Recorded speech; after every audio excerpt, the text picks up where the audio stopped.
Assalamualaikum warahmatullahi wabarakatuh. Salam sejahtera untuk kita semua. Berjumpa lagi dengan saya Bapak Eko Ahmad Rojikin dalam materi Bahasa Indonesia. Kali ini kita akan membahas masalah teks diskusi. Apa itu teks diskusi?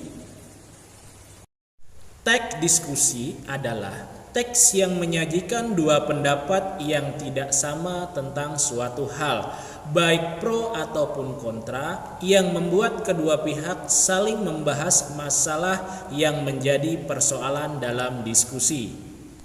Nah, itu tadi pengertian dari teks diskusi. Selanjutnya untuk sahabat bahasa di rumah, ketika kita mau menulis teks diskusi, kita harus tahu dulu apa strukturnya, ciri-ciri bahasanya, dan bagaimana cara menulis teks diskusi tersebut.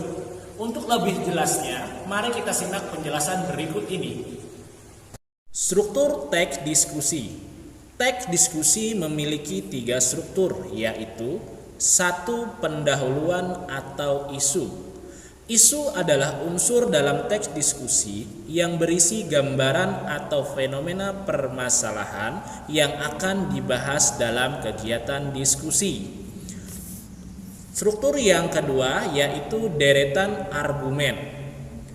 Argumen pendukung yaitu pendapat yang menyatakan dukungan terhadap isi yang dibahas. Sedangkan argumen yang menentang adalah argumen yang menentang atau menyatakan tidak setuju atas pernyataan yang dibahas dalam diskusi.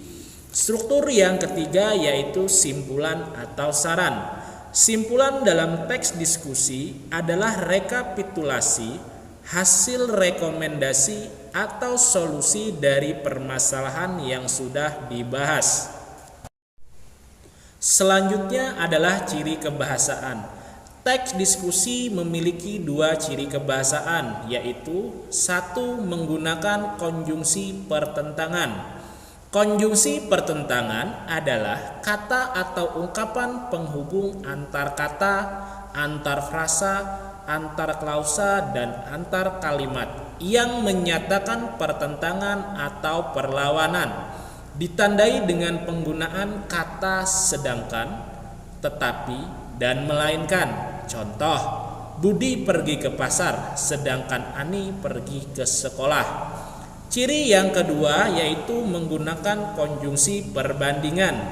Konjungsi perbandingan adalah kata atau ungkapan penghubung antar kata, antar frasa, antar klausa, dan antar kalimat yang menyatakan perbandingan, ditandai dengan penggunaan kata lebih daripada. Contoh, Haris lebih menyukai teh daripada kopi.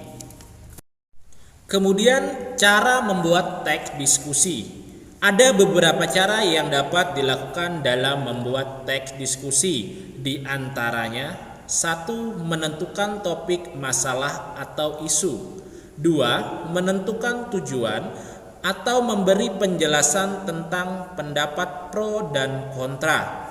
3. Mencari informasi serta data tentang isu yang dipilih. 4. Menyusun kerangka teks. 5. Mengembangkan kerangka menjadi teks diskusi. 6. Merevisi atau menyunting teks diskusi tersebut. Nah, itu tadi penjelasan mengenai materi teks diskusi. Bagaimana sahabat bahasa? Sudah bisa dipahami?